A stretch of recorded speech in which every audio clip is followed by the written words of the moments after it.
నమస్తే, welcome to yes news బులెటిన్లో ముందుగా హెడ్లైన్స్ చూద్దాం. శనివారం జరిగే అంతర్జాతీయ యోగా దినోత్సవాన్ని పురస్కరించుకుని తెనాలి మండలంలో యోగా నిర్వహణకు అన్ని ఏర్పాట్లు పూర్తి.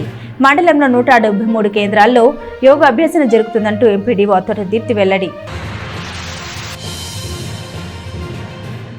తెనాలి మార్కెట్ సెంటర్లో తోపుడు బండ్లపై పండ్లు విక్రయించే వారి వేయింగ్ మిషన్లు తనిఖీ చేసిన తూనిగలు కొలతల శాఖ అధికారులు. తక్కువ తూకం గల కాటలున్న వారిపై కేసు నమోదు, ప్రతిసారి తనిఖీలు నిర్వహిస్తామంటూ అధికారులు వెల్లడి.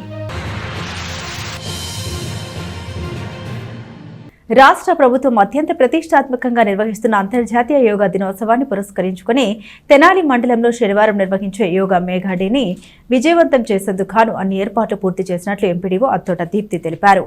మండల కార్యాలయంలో మండల అధికారులతో కోఆర్డినేషన్ సమావేశం నిర్వహించారు. తెనాలి మండలంలో గత నెల నుండి యోగా అభ్యసనకు శిక్షణ ఇస్తున్న నేపథ్యంలో శనివారం నాడు జరిగే అంతర్జాతీయ యోగా దినోత్సవం నాడు జరిగే యోగా కార్యక్రమాన్ని విజయవంతం చేసేందుకు అన్ని ఏర్పాట్లు పూర్తి చేసినట్లు ఎంపీడీఓ అత్తోట దీప్తి తెలిపారు.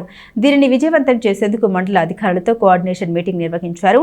ఈ సందర్భంగా ఎంపీడీఓ మాట్లాడారు. శనివారం ఉదయం 6 గంటల నుండి 8 గంటల 30 నిమిషాల వరకు మండలంలోని పంచాయతీ కార్యాలయంలో స్కూల్స్, అంగన్వాడీ కేంద్రాలు, అలాగే సచివాలయ బిల్డింగ్లు వంటివి యోగా నిర్వహణకు సిద్ధం చేశామని తెలిపారు. మొత్తం 173 కేంద్రాలను ఏర్పాటు చేశామని, ఒక్కొక్క కేంద్రం 300 మంది అభ్యాసకులు యోగాసనాలు చేయనున్నారని ఆమె తెలిపారు. ఇందుకు సంబంధించి అధికారులు ఈ కార్యక్రమాన్ని విజయవంతం చేసే దిశగా చర్యలు తీసుకోవడం జరుగుతోందని ఎంపీడీఓ అత్తోట దీప్తి తెలిపారు. ఈ సమావేశంలో మండలంలోని పంచాయతీ సెక్రటరీలు, అధికారులు పాల్గొన్నారు. జూన్ 21వ తారీఖున ఇంటర్నేషనల్ యోగా డే సందర్భంగా ఒక మెగా కార్యక్రమాన్ని అన్ని మండలాల్లో రాష్ట్ర వ్యాప్తంగా ప్రోగ్రాం జరుగుతూ ఉంది. గౌరవ ప్రధానమంత్రి గారు ఈ ప్రోగ్రాంకి వైజాగ్ నుంచి అటెండ్ అవుతూ ఉన్నారు. దీన్ని పురస్కరించుకొని లాస్ట్ 1 మంత్ నుంచి మనం చాలామంది సిటిజన్స్ని రిజిస్టర్ చేయడం, మ్యాప్ చేయడం, తర్వాత వెన్యూస్ని ఐడెంటిఫై చేయడం, రేపటి రోజున ఒక మెగా యోగా డేని మనం సెలబ్రేట్ చేయబోతూ ఉన్నాము. రేపు మార్నింగ్ 6 o'clock నుంచి 8:30 లోపల ఇది మనకు 173 వెన్యూస్ ఐడెంటిఫై చేశాము. ఒక్కొక్క పంచాయతీని బట్టి 7 వెన్యూస్, 8 వెన్యూస్ అట్లా ఐడెంటిఫై చేశాము. స్కూల్స్, అంగన్వాడీ సెంటర్స్, సచివాలయం బిల్డింగ్స్, ఇట్లాగా 173 వెన్యూస్. ప్రతి వెన్యూకు కూడా ఒక ఫంక్షనల్ అసిస్టెంట్ని మనం ఇన్ఛార్జ్గా పెట్టడం జరిగింది. వాళ్ళు ఆ యోగా ఎవరినైతే మనం మ్యాప్ చేసామో ఒక్కొక్క ట్రైనర్కి మనం 300 మందిని మ్యాప్ చేయడం జరిగింది. ఆ 300 మంది కూడాను ఆ రోజు అటెండ్ అవుతారు. అటెండ్ అవ్వడమే కాకుండా వాళ్ళు ఆ రోజు యోగా కంప్లీట్ చేసి 2 crore మెంబర్స్తో మనం ఒక వరల్డ్ రికార్డ్ అనేది ప్లాన్ చేశారు. కాబట్టి ఏఐ ద్వారా ఇదంతా కూడా మానిటర్ చేయడం జరుగుతూ ఉంది. ప్రతి వెన్యూలో కూడాను ఒక ఫోటోగ్రఫీ, వీడియోగ్రఫీ ద్వారా అవన్నీ కూడా యాప్లో అప్లోడ్ చేయడం జరుగుతూ ఉంది. సో ఫంక్షనల్ అసిస్టెంట్స్కి, పంచాయతీ సెక్రటరీస్కి ఆల్రెడీ ఇన్స్ట్రక్షన్స్ ఇవ్వడం జరిగింది. ఈరోజు మనం మండల్ లెవెల్ ఆఫీసర్స్తో ఒక మీటింగ్, తహసీల్దార్ గారు ఇతర మండల్ లెవెల్ ఆఫీసర్స్తో ఒక మీటింగ్ అనేది, కోఆర్డినేషన్ మీటింగ్ అనేది కండక్ట్ చేస్తున్నాము. ప్రతి మండల్ లెవెల్ ఆఫీసర్కి ఒక 2 విలేజెస్ని మనం ఇన్ఛార్జ్గా ఇవ్వడం జరిగింది. తెనాలి తహసీల్దార్ కార్యాలయంలో రెవెన్యూ డే సెలబ్రేషన్ శ్రీ తహసీల్దార్ కేవీ గోపాలకృష్ణ ఆధ్వర్యంలో రిటైర్డ్ రెవెన్యూ ఉద్యోగులతో ఘనంగా నిర్వహించారు. తన కార్యాలయంలో ఏర్పాటు చేసిన సమావేశంలో ప్రస్తుతం పనిచేస్తున్న రెవెన్యూ ఉద్యోగులతో రిటైర్డ్ అయిన ఉద్యోగులు తమ అనుభవాన్ని పంచుకున్నారు. రెవెన్యూ డేని పురస్కరించుకుని తెనాలి మండల తహసీల్దార్ కార్యాలయంలో రిటైర్డ్ ఉద్యోగులతో కలిసి తహసీల్దార్ కేవీ గోపాలకృష్ణ సెలబ్రేషన్స్ అత్యంత వైభవంగా నిర్వహించారు. తెనాలి రెవెన్యూ శాఖలో వివిధ హోదాల్లో పనిచేసి రిటైర్ అయిన ఉద్యోగుల్ని ఆహ్వానించి వారి అనుభవాన్ని పంచుకోవడంతో పాటు తన తోటి సిబ్బంది తెలుసుకునేలా సమావేశం నిర్వహించారు. ఈ సందర్భంగా వారిని ఘనంగా సత్కరించారు. రిటైర్డ్ ఉద్యోగులు మాట్లాడుతూ రెవెన్యూ శాఖలో పనిచేసిన రోజుల్ని, జ్ఞాపకాలను గుర్తు చేసుకునే విధంగా తమను ఆహ్వానించి సత్కరించడం పట్ల రిటైర్డ్ రెవెన్యూ ఉద్యోగులు తహసీల్దార్ గోపాలకృష్ణకు ధన్యవాదాలు తెలిపారు. తామంతా ఒక కుటుంబం అనే భావన కలిగించి నూతన ఉత్సాహాన్ని అందించారని వారు పేర్కొన్నారు. తహసీల్దార్ కేవీ గోపాలకృష్ణ మాట్లాడుతూ ప్రజలకి దగ్గరగా ఉండి సేవలు అందించే శాఖ రెవెన్యూ శాఖ అని, రెవెన్యూ శాఖలో విలువలతో కూడిన సేవలు అందించి ఉద్యోగుల్ని సత్కరించుకోవడం సంతోషంగా ఉందని, అలాగే వారి అనుభవాల్ని కూడా పంచుకున్నామని తహసీల్దార్ గోపాలకృష్ణ తెలిపారు. ఈ కార్యక్రమంలో రిటైర్డ్ రెవెన్యూ ఉద్యోగులు, మండల తహసీల్దార్ కార్యాలయ సిబ్బంది పాల్గొన్నారు.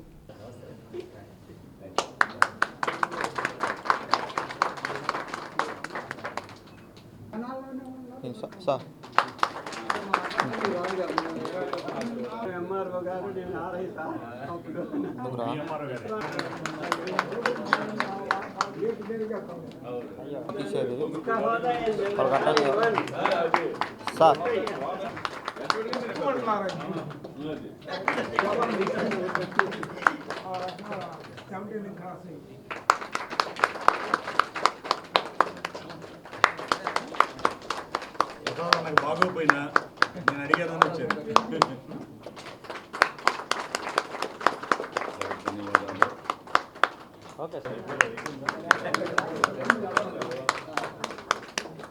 తెనాలి ఎంఆర్ఓ గారు గోపాలకృష్ణ గారు రిటైర్ ఎంప్లాయీస్ని దృష్టిలో పెట్టుకుని వారు అభిమానించి తెనాల్లో ఎవరైతే రిటైర్ అయి ఉన్నారో వారందరినీ వారి ఆఫీస్కి పిలిపించి ఆహ్వానించి వారి యొక్క డెవలప్మెంట్స్ ఎంఆర్ఓ ఆఫీస్లో ఏమేమి చేస్తున్నారు, అలాగే రిటైర్డ్ ఎంప్లాయీస్ కొరకు ప్రస్తుత ఎంప్లాయీస్ కొరకు ఒక రెవెన్యూ భవన్లాగా బిల్డింగ్లా కూడా ఏర్పాటు చేస్తున్నారు. మీటింగ్లు పెట్టుకోవడానికి కానీ సమావేశాలకు కానీ దేనికైనా కూడా వారు చేసిన మంచి పని బట్టి రిటైర్ ఎంప్లాయీస్ అంతా వారికి మేము ధన్యవాదాలు అందరూ ధన్యవాదాలు తెలియజేస్తున్నాము. మరి ముఖ్యంగా వారి యొక్క సిబ్బందిని వారితో కూర్చోబెట్టుకుని గత రెవెన్యూ ఏ విధంగా ఉండేది, ఇప్పుడు రెవెన్యూ ఎంప్లాయీస్ ఏ విధంగా ఉన్నారు, వారికి ఏదైనా డౌట్లు ఉన్నట్లయితే పెద్దవారిని సంప్రదించి ఆ డౌట్లు క్లారిఫై చేసుకుని సబ్జెక్ట్ గురించి తెలుసుకోమని చెప్పారు. అట్లాగే ఆఫీస్కి వచ్చిన రిటైర్ ఎంప్లాయీని ముందు గౌరవించి వారిని అడిగి మీరు ఎవరండి, ఎందుకు వచ్చారని కూర్చోబెట్టి వారికి పని ఏంటో తెలుసుకుని చేయించి పంపించవలసింది కూడా మా ముందు వారి సిబ్బందికి సూచనలు ఇవ్వడం జరిగింది. ఈ విధంగా అత్యంత దగ్గరగా ప్రజలకు ఉండే శాఖ రెవెన్యూ శాఖ. ప్రజలకు సర్వీస్ చేయడం, అందులో ఈ రెవెన్యూ శాఖలో ఉద్యోగం చేయడం నేను ఒక వరంగా భావిస్తూ ఉన్నా. మరి ప్రభుత్వం కూడా ఈ రెవెన్యూ డే ఈ 20వ తారీఖున జూన్ 20న జరపాలని పెద్ద మనసుతో వాళ్ళ ప్రభుత్వం కూడా అంగీకరించి ఒక జీవో కూడా రిలీజ్ చేసింది మా కోసం. మరి ఇందులో భాగంగా రెవెన్యూ ఉద్యోగి రిటైర్ అయినా కానీ వాళ్ళు రెవెన్యూ ఉద్యోగి అని నేను భావిస్తూ ఉంటా. మరి రిటైర్ అయిన వాళ్ళని పెద్దవాళ్ళని గౌరవించడం మన సాంప్రదాయం అని నేను ఈరోజు వాళ్ళందరినీ ఇన్వైట్ చేశాను. హృదయపూర్వకంగా వారందరికీ కూడా వారు రెవెన్యూ శాఖకు అందించిన సేవల్ని గుర్తు చేసుకుంటూ వారితో కాసేపు సమయం గడపడం నాకు ఆనందంగా ఉంది. రాబోయే రోజుల్లో రెవెన్యూ శాఖ ఇంకా ప్రజలకు దగ్గర అవ్వాలి, పేదవాళ్ళకి సర్వీస్ చేసే శాఖ రెవెన్యూ శాఖ.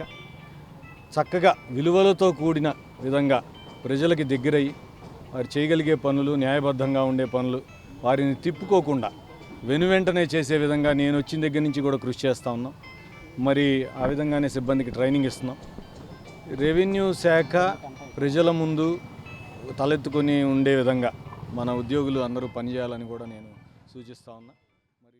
తెనాలి మార్కెట్ సెంటర్లో తూనికలు కొలతల శాఖ అధికారులు తోపుడు బండ్లపై పండ్లు అమ్మే వ్యాపారస్తుల కాటాలని శుక్రవారం తనిఖీలు చేపట్టారు. వ్యాపారస్తుల వద్ద ఉన్న కాటాలు తక్కువ తూకంతో ఉండడంతో కేసు నమోదు చేశారు.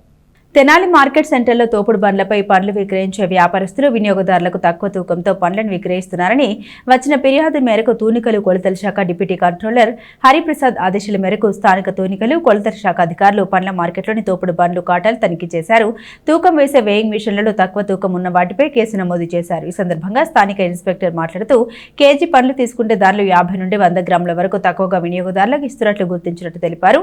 నెలకొకసారి కాటాలు తనిఖీ చేస్తామని తెలిపారు. ఇదిలా ఉండగా తాము ఎంతో వ్యయ ప్రయాసాల కోర్చి పండ్లు అమ్ముతుంటామని వ్యాపారస్తులు చెబుతున్నారు. కొనుగోలు చేసే వినియోగదారులు రకరకాల రేట్లకి తక్కువకి అడుగుతుంటారని, అలాగే తీసుకున్న దానికి మరలా ముగ్గు వేయమని అడుగుతారని, ఇలా చేయడం వల్ల తాము నష్టపోతున్నామని, అందువల్ల 50 గ్రాములు తగ్గించి ఇస్తామని తెలిపారు. అదే సరైన రేటుకు కొంటే 1 గ్రాము కూడా తగ్గించి ఇవ్వమని వ్యాపారస్తులు చెబుతున్నారు. నమస్కారం అండి, నేను ఇన్స్పెక్టర్ లీగల్ మెట్రాలజీ తెనాలండి. మా డిప్యూటీ కంట్రోలర్ ఆదేశాల ప్రకారము బి హరిప్రసాద్ గారు కొత్తగా వచ్చారు.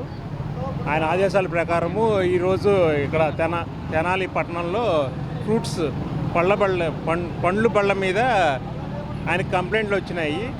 ఒకసారి ఇన్స్పెక్షన్ చేయమన్నారు. చేస్తే ఇదిగోండి మీరు చూసినారు కదా, అది తేడాలు. ఇట్లాగే ప్రతి 2 నెలల్లో ఒకసారైనా పెట్టాలని నిర్ణయం తీసుకున్నారు. మాకు కూడా ఆదేశాలు వచ్చాయి, దాని ప్రకారం చేస్తున్నాము. ఇస్తున్నారు అక్కడ 40కి ఇస్తున్నారు, ఎంతో తగ్గదండు. కేజీ వేస్తే 50 గ్రాములు 70 గ్రాములే, దానికి ఉన్నంత వార కేజీకి అర కేజీ రావు. తగ్గేదేంటి 50 గ్రాములు 70 గ్రాములు. జనాలు ముగ్గు లేకుండా కొనరు, వాళ్ళకి సవక కావాలి. వ్యాపారస్తులు ఎంత నష్టపోయి తెస్తారు? మేము రూపాయి కోసమేగా వస్తుంది. ఇప్పుడు కిలో తీసుకోండి, కాటా పెట్టండి, ఎంత తగ్గింది? 50 గ్రాములు తగ్గింది, అంత మించి తగ్గదు. అంటే జనాలు దానికి వాళ్ళే అడుగుతారు. ఇప్పుడు వచ్చిన వాళ్ళు అయ్యా కరెక్ట్ తీసుకో, కరెక్ట్గా అంటే ఎందుకు ఇవ్వం? వాళ్ళు రేట్లు అడిగి మమ్మల్ని దొంగలు చేస్తారట. అది పక్కన ఉండడంతో నాకు 150కి అంటాడు. వ్యాపారం పచ్చి వ్యాపారం కదా, అది తప్పక చేయడమే. మాకేమైనా చేయాలని ఇదా దొంగతనంగా చేయాలని లేదు కదా. జనాలు అడిగేదాన్ని బట్టి మేము అమ్ముతాము. అడగకుండా కొన్న వాళ్ళు కరెక్ట్గా ఇస్తాం, రేట్లు అడగకుండా కొన్న వాళ్ళు కరెక్ట్గా ఇస్తాం. ఎవరైనా అడగండి మీరు. రేట్ అడగకుండా కొంటే కరెక్ట్గా ఇస్తాం మేము కాటాలు. ఒక్క గ్రామ్ కాదు, 10 గ్రాములు మాది అదనంగా పోయింది. రేట్లు అడిగితే తప్పదు కదండి, మాకు కూడా పచ్చి వ్యాపారం చేసుకోవడం తప్పంగా. ఎస్బీఐ స్టాఫ్ యూనియన్ కు ప్రధాన కార్యదర్శిగా సేవలందించిన కామ్రేడ్ వై తారక్నాథ్ సేవలు చిరస్మరణీయమని రావిపాటి ప్రేమ్ కుమార్ అన్నారు. భారతీయ స్టేట్ బ్యాంక్ హైదరాబాద్ సర్కిల్ ప్రధాన కార్యదర్శిగా పనిచేసి దివంగతులైన వై తారక్నాథ్ 21వ వర్ధంతి సందర్భంగా సాలిపేటలో గల special municipal model primary school నందు విద్యార్థులకు writing pods, notebooks, pencils, erasers, sharpeners పంపిణీ చేశారు. SBI staff union Amaravati circle ఆధ్వర్యంలో విద్యార్థులకు బుక్స్, ప్యాడ్ తదితర వస్తు సామగ్రి అందించారు. ఈ సందర్భంగా జరిగిన సభకు తెనాలి ప్రాంతీయ కార్యదర్శి రావిపాటి ప్రేమ్ కుమార్ ముఖ్య అతిథిగా పాల్గొని మాట్లాడారు. బ్యాంక్ సిబ్బంది ఉద్యోగ సంబంధిత విధి విధానాలు అధునీకరించిన ఘనత కామ్రేడ్ తారక్నాథ్ అన్నారు. బ్రాంచ్ సెక్రటరీస్ పద్మసాయి, సతీష్, హేమానాయక్, రాజకిషోర్, మణికంఠ మరియు సౌమ్య చేతుల మీదుగా చిన్నారులకు నోట్బుక్స్, రైటింగ్ ప్యాడ్స్ అందించారు. పాఠశాల సిబ్బంది బ్యాంక్ చేసిన సేవలను కొనియాడారు. ఈ సందర్భంగా గాంధీనగర్లో గల పట్టణ పేద నిరాశ్రయుల ఆశ్రమంలో గల పేదలకు అన్నదాన కార్యక్రమం నిర్వహించారు. బ్యాంక్ శాఖ కార్యదర్శులు అంజయ్య, టీవీఎస్ రావు, శ్రీనివాసరావులు ఆశ్రమంలోని పేదలకు భోజన వసతి అందించారు. అంతకుముందు హైదరాబాద్ సర్కిల్గా ఉండేది. దాని యొక్క జనరల్ సెక్రటరీ గారు అయినటువంటి వై కామ్రేడ్ తారక్నాథ్ గారు వర్ధంతి సందర్భంగా ఈరోజు ఈ కార్యక్రమాలు చేపట్టడం జరిగింది. మా తెనాలి రీజియన్ తరఫున ఈరోజు ఈ స్పెషల్ మున్సిపల్ స్కూల్లో ఈరోజు బుక్స్ పంపిణీ కార్యక్రమం, అంతేకాకుండా నిరాశ్రయుల ఆశ్రమంలో కూడా అన్నదానం కూడా జరపడం జరుగుతుంది. ఈ పలు కార్యక్రమాలకి మాకు ప్రేరణగానే ఉండి, లేకపోతే మాకు మంచి ఉద్దేశాలను కలిగించినటువంటి లీడర్గా కానివ్వండి కామ్రేడ్ తారక్నాథ్ గారిని చెప్పుకోవచ్చు. ఆయన వర్ధంతి సందర్భంగా ఆయన మా యూనియన్కి, state bank of staff union Amaravati సర్కిల్కి, అంతకుముందు ఉన్నటువంటి హైదరాబాద్ సర్కిల్కి ఎన్నో యాజ్ ఎ లీడర్గా ఎన్నో సేవలు మాకు చేసి, దాని తర్వాత ఆయన ఈ రోజున తిరుపతిలో ఒక బహిరంగ సభ జరుగుతుండగా హఠాన్మరణానికి గురయ్యారు. ఆయన గుర్తుగా ఈరోజు ఈ కార్యక్రమం చేపడుతున్నాము. ఎంతో ఎత్తుకెదిగి ఒక యూనియన్ నాయకుడయ్యి, అంటే హైదరాబాదు, ఆంధ్రప్రదేశ్, అంటే హైదరాబాద్ సర్కిల్లో తెలంగాణ, ఆంధ్రప్రదేశ్ 2 రాష్ట్రాలు కలిసి ఉండేవి. దానికి లీడర్గా ఎదిగి నేషనల్ లెవెల్లో కూడా ఎన్నో స్థానాలు, ఎంతో స్థాయికి, ఎంతో ఎత్తుకి ఎదిగి నిజంగా యూనియన్కి ఎంతో సేవ చేశారు. ఎంత చేశారు అంటే అది చెప్పుకోలేనంత. గుంటూరు జిల్లాలోని ప్రభుత్వ మరియు ప్రైవేట్ ఐటీఐ నందు 2025 విద్యా సంవత్సరానికి సంబంధించి 2వ విడత ప్రవేశం కోసం విద్యార్థుల నుండి దరఖాస్తులు స్వీకరించడం జరుగుతుందని ప్రభుత్వ ఐటీఐ ప్రిన్సిపల్ రావిచ్చిన వెంకటేశ్వర్లు తెలిపారు. జూలై 15వ తేదీ సాయంత్రం 5 గంటలలోపు తమ పేర్లను ITI.AP.gov.in వెబ్సైట్ ద్వారా నమోదు చేసుకోవాలని ఆయన తెలియజేశారు. మొత్తం 1320 ఖాళీలు ఉన్నట్లు ఆయన తెలిపారు. ప్రభుత్వ ఐటీఐ నందు అలాగే ప్రైవేట్ ఐటీఐ నందు 2వ విడత ఐటీఐలో ప్రవేశం కోసం తమ అప్లికేషన్లు జూలై 15వ తేదీ సాయంత్రం 5 గంటల్లోగా గవర్నమెంట్ ఐటీఐ వెబ్సైట్లో నమోదు చేసుకోవాలని ప్రిన్సిపల్ రావిచ్చిన వెంకటేశ్వర్లు తెలిపారు. ప్రభుత్వ ఐటీఐలో దరఖాస్తు చేసుకున్న అభ్యర్థులకు జూలై 21వ తేదీన కౌన్సిలింగ్ ఉంటుందని తెలిపారు. అలాగే జిల్లాలోని 10 ప్రైవేట్ ఐటీఐలో 1070 ఖాళీలు ఉన్నాయని దరఖాస్తు చేసుకున్న విద్యార్థులు జూలై 23, 24, 25 తేదీలో కౌన్సిలింగ్కి హాజరు కావాల్సి ఉంటుందని ఆయన తెలిపారు. ప్రభుత్వ ఐటీఐలో 250 సీట్లు ఉన్నట్లు ఆయన పేర్కొన్నారు. కాగా 10వ తరగతి ఉత్తీర్ణత పొందిన విద్యార్థులు కూడా ఐటీఐ వెల్డర్ ట్రేడ్ నందు చేరే అవకాశం ఉందని, దీనికి సంబంధించి కూడా విద్యార్థులు దరఖాస్తు చేసుకోవచ్చని ఆయన తెలిపారు. దరఖాస్తు చేసుకున్న అభ్యర్థులు తమ ఒరిజినల్ సర్టిఫికెట్లతో కౌన్సిలింగ్కి హాజరు కావాలని ప్రిన్సిపల్ తెలిపారు. Lions club of Tenali Sneha ఆధ్వర్యంలో స్థానిక ఐతనగర్లోని డగ్గస్ మెమోరియల్ రెసిడెన్షియల్ ఎలిమెంటరీ స్కూల్కు సీలింగ్ ఫ్యాన్లు అందించారు.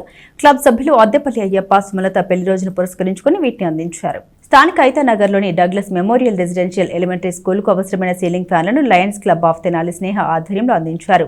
క్లబ్ సభ్యులైన అద్దెపల్లి అయ్యప్ప, సుమలత పెళ్లి రోజును పురస్కరించుకుని వీటిని అందజేసినట్లు వ్యవస్థాపక అధ్యక్షులు కాకరపర్తి సుబ్రహ్మణ్యం తెలిపారు. విద్యార్థులు ప్రశాంతమైన వాతావరణంలో చదువుకోవడానికి చక్కగా గాలిని అందించే విధంగా విద్యార్థుల కోసం అందించినట్లు వారు తెలిపారు. ఈ కార్యక్రమంలో డాక్టర్ కడియాల పల్లవి, అయినాల మల్లేశ్వరరావు, పాదర్తి వెంకటేశ్వరరావుతో పాటుగా నేరెళ్ల దిలీప్, ప్రధానోపాధ్యాయుని చావలి స్వర్ణలత, ఏ సుజాత, కరెస్పాండెంట్ ఎస్ లతాకుమారి, కర్రా ప్రసాద్, కె వెంకటరెడ్డి తదితరులు పాల్గొన్నారు.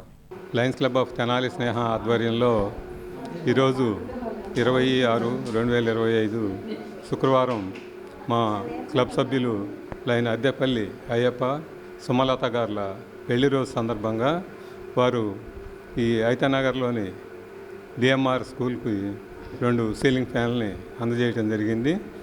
వాళ్ళు సహృదయంతో ఇచ్చినందుకు వాళ్ళకి పెళ్లి రోజు శుభాకాంక్షలతో పాటు ధన్యవాదాలు తెలియజేస్తున్నాము. విద్యార్థులు చదువుకోవటానికి ప్రశాంతత ముఖ్యం. వాళ్ళకి ప్రశాంతంగా ఉండాలంటే కూర్చున్న చోట వాళ్ళకి కొంచెం ఫ్యాన్లు గాలి వస్తూ ఉంటే వాళ్ళు చదువుకోవడానికి ఇబ్బంది లేకుండా ఉంటుంది. కాబట్టి గతంలో కూడా ఇక్కడ ఇచ్చి ఉన్నాం మనం సీలింగ్ ఫ్యాన్లు. ఇప్పుడు కూడా ఇంకా 2 అడిగితే ఈరోజు కూడా ఇవ్వడం జరిగింది. రాష్ట్ర ముఖ్యమంత్రి నారా చంద్రబాబు నాయుడు సతీమణి నారా భువనేశ్వరి పుట్టినరోజును పురస్కరించుకుని ఆర్టీసీ బస్టాండ్ వద్ద గల రాష్ట్ర వాణిజ్యపు విభాగపు అధికారి ప్రతినిధి కార్యాలయంలో కేక్ కట్ చేసి శుభాకాంక్షలు తెలిపారు. ఈ సందర్భంగా అందరికీ స్వీట్స్ పంపిణీ చేశారు. రాష్ట్ర ముఖ్యమంత్రి సతీమణి నారా భువనేశ్వరి పుట్టినరోజు పురస్కరించుకుని ఈదర వెంకట పూర్ణచంద్ నేతృత్వంలో పుట్టినరోజు వేడుకలు ఘనంగా నిర్వహించారు. నారా భువనేశ్వరి ఆరోగ్యాలతో ఉండాలని ఆకాంక్షిస్తూ ఈ సందర్భంగా కేక్ కట్ చేసి శుభాకాంక్షలు తెలిపారు. ఈ కార్యక్రమంలో రాష్ట్ర పౌర సరఫరాల డైరెక్టర్ కేసిన కోటేశ్వరరావు, టీఎన్టీసీ అధ్యక్షుడు ఈదర శ్రీనివాసరావు, తెనాలి రైతు సంఘ అధ్యక్షుడు గుమ్మడి ప్రసాద్, 39వ వార్డు అధ్యక్షుడు కోలపూడి రాజేష్, జొన్నకుడి సుధా మాధవి, తమ్మిశెట్టి ప్రసాద్, బాలసాని చందు, తంగిరాల సాంసన్, తంగిరాల గోపి, సన్నిపోగు నరేష్, సుద్దపల్లి కిరణ్ తదితరులు పాల్గొన్నారు. మా నాయకుడు ముఖ్యమంత్రి నారా చంద్రబాబు నాయుడు గారి సతీమణి, మా యువ నాయకుడు నారా లోకేష్ గారి మాతృమూర్తి అయిన నారా భువనేశ్వర్ గారి జన్మదినం ఈరోజు అంగరంగ వైభవంగా జరుపుకోవడం జరిగింది. నారా భువనేశ్వరి గారు ఇంతకుముందు ఏనాడు రాజకీయాల్లో తాను రావటం కానీ ఆమె పార్టీ కోసం పనిచేయటం కానీ జరగలేదు. కొంతమంది దృష్టులు మాట్లాడిన మాటలకు ఆమె నిజం గెలవాలి అని రాష్ట్ర వ్యాప్తంగా పర్యటించి అక్కడ ఉన్న మహిళలను, తెలుగుదేశం కార్యకర్తలను, ప్రజలను వారిని ఉత్తేజం కలిపి ఎన్నో సంవత్సరాల అనుభవం ఉండి 21 సంవత్సరాల యొక్క ముఖ్యమంత్రి పదవీ కాలం చేపట్టి మరి ఎప్పటికీ కూడా అలపెరగని మనిషిలా ఇప్పటికీ ప్రజాసేవ చేస్తున్నాడంటే దానికి వెనకాల ఉండి నడిపిస్తున్నటువంటి భువనేశ్వర గారు నిజంగా ఆమె ఓర్పుకి సహనానికి మేము మెచ్చుకుంటున్నాం. ఈరోజు ఆమె పుట్టినరోజు అవడం వలన మాకు చాలా సంతోషకరంగా ఈరోజు జరుపుకోవడం జరిగింది. శేఖర్ కమ్ముల రచన దర్శకత్వంలో విడుదలైన కుబేర చిత్రం ప్రేక్షకులను మరింతగా ఆకట్టుకుంది. అక్కినేని నాగార్జున, ధనుష్ ఇద్దరు ప్రధాన పాత్రల్లో బాగా నటించారని, రష్మిక హీరోయిన్ గా మంచి పర్ఫార్మెన్స్ ఇచ్చిందని ప్రేక్షకులు అంటున్నారు. అదేంటో ఇప్పుడు చూద్దాం. కుబేర సినిమా ప్రేక్షకులకు హృదయం తాకింది. శేఖర్ కమ్ముల రచన దర్శకత్వంలో నిర్మించిన ఈ సినిమాలో అక్కినేని నాగార్జున, ధనుష్ ప్రధాన పాత్రలు పోషించగా రష్మిక హీరోయిన్ గా నటించింది. బాలీవుడ్ నటుడు జిమ్ సర్వ్ కీలక పాత్రలు నటించారు. సునీల్ నారాయణ్, పుష్కర్, రామ్మోహన్ రావు నిర్మాతలుగా ఈ చిత్రాన్ని నిర్మించారు. ఇది తెలుగు, తమిళం, హిందీ, కన్నడ, మలయాళ భాషలో ఒకేసారి రిలీజ్ అయింది. ఫస్ట్ హాఫ్ కంటే సెకండ్ హాఫ్ లో ఎమోషనల్ సన్నివేశాలు బాగా ఉన్నాయని ప్రేక్షకులు అంటున్నారు. అయితే ధనుష్ బిచ్చగాడి పాత్రలో ఎంట్రీ సీన్ బాగుందని చెబుతున్నారు. అక్కినేని నాగార్జున, ధనుష్ హీరోలు ఈ సినిమాలో బాగా నటించారని అంటున్నారు. ఈ చిత్రానికి దేవిశ్రీ సంగీతం అందించారు. ఈ సినిమాపై ప్రేక్షకుల అభిప్రాయాలను చూద్దాం. బాగుంది, కామెడీ తక్కువ కానీ బాగుంది సినిమా. బాగుంది సినిమా, సూపర్ ఉందన్న సినిమా, చూడొచ్చు. సినిమా డిఫరెంట్గా ఉందండి. మరి పబ్లిక్ ఎలా రిసీవ్ చేసుకుంటారనే దాని మీద నాగార్జున క్యారెక్టర్ బాగుంది, ధనుష్ కానీ శేఖర్ కమ్ముల డైరెక్షన్ బాగుంది. జనం ఎలా రిసీవ్ చేసుకుంటారనే దాని మీదే ఆధారపడి ఉంది. నెక్స్ట్ బ్లాక్ బస్టర్ బ్రదర్, చాలా బాగుంది, సూపర్ హిట్, ఎమోషన్స్ అన్నీ బాగున్నాయి. And Shekhar Kammula direction and DSP music and taking, cinematography, ప్రతి ఆస్పెక్ట్లో 24/7 క్రాఫ్ట్స్లో బాగా చేసుకున్నాడు శేఖర్ కమ్ముల. బ్లాక్ బస్టర్ బాగుందన్న. మూవీ బ్రహ్మాండంగా ఉంది. ధనుష్, నీకు ఒక విషయం చెప్పాలి. 2002లో నీ గురించి ఒక మాట అన్నాను. సో ఇప్పుడు ఈ సినిమా చూసిన తర్వాత నీకు సారీ చెప్తున్నాను. సినిమా సూపర్ హిట్, మళ్ళీ ఇలాంటి సినిమా రాదు.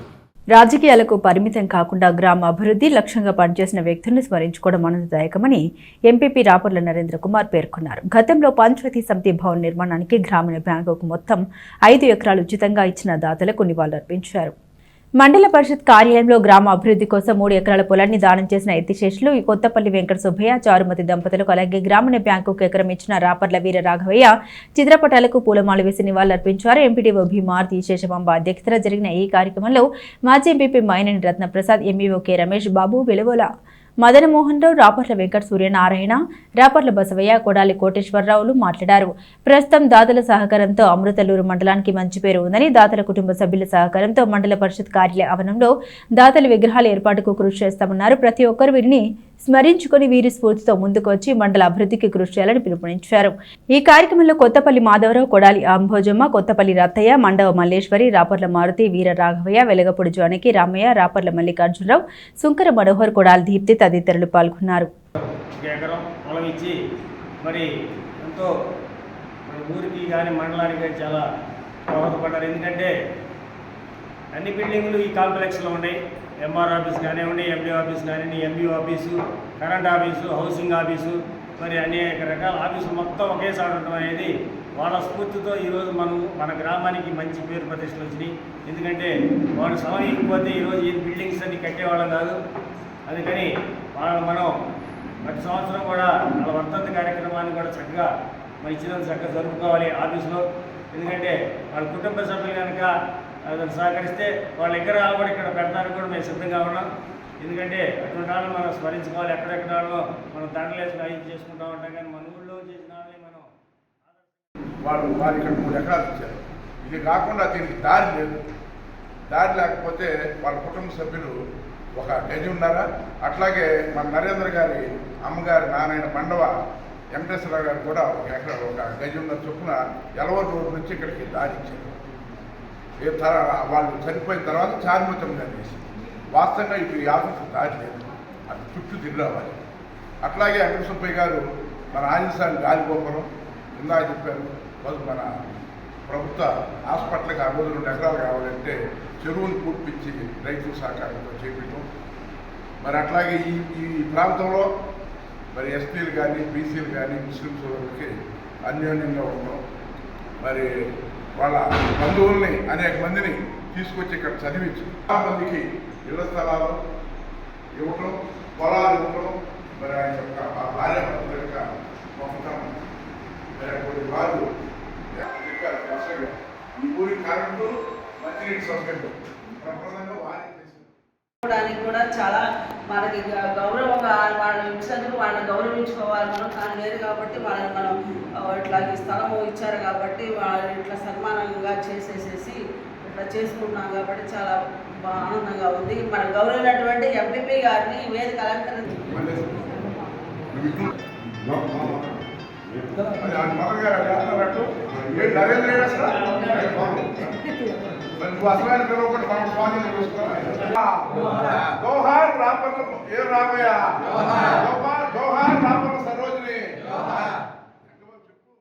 బులెటిన్ ముగించే ముందు హెడ్లైన్స్ మరోసారి. శనివారం జరిగే అంతర్జాతీయ యోగా దినోత్సవాన్ని పురస్కరించుకుని తెనాలి మండలంలో యోగా నిర్వహణకు అన్ని ఏర్పాట్లు పూర్తి. మండలంలో 173 కేంద్రాల్లో యోగా అభ్యసన జరుగుతుందంటూ ఎంపీడీఓ అత్తోట దీప్తి వెల్లడి. తెనాలి మార్కెట్ సెంటర్లో తోపుడు బండ్లపై పండ్లు విక్రయించే వారి వేయింగ్ మిషన్లు తనిఖీ చేసిన తూనిగలు కొలతల శాఖ అధికారులు. తక్కువ తూకం గల కాటలున్న వారిపై కేసు నమోదు, ప్రతిసారి తనిఖీలు నిర్వహిస్తామంటూ అధికారులు వెల్లడి. ఇవి బులెటిన్ అప్డేట్స్. మరిన్ని అప్డేట్స్ కోసం చూస్తూనే ఉండండి ఎస్ న్యూస్.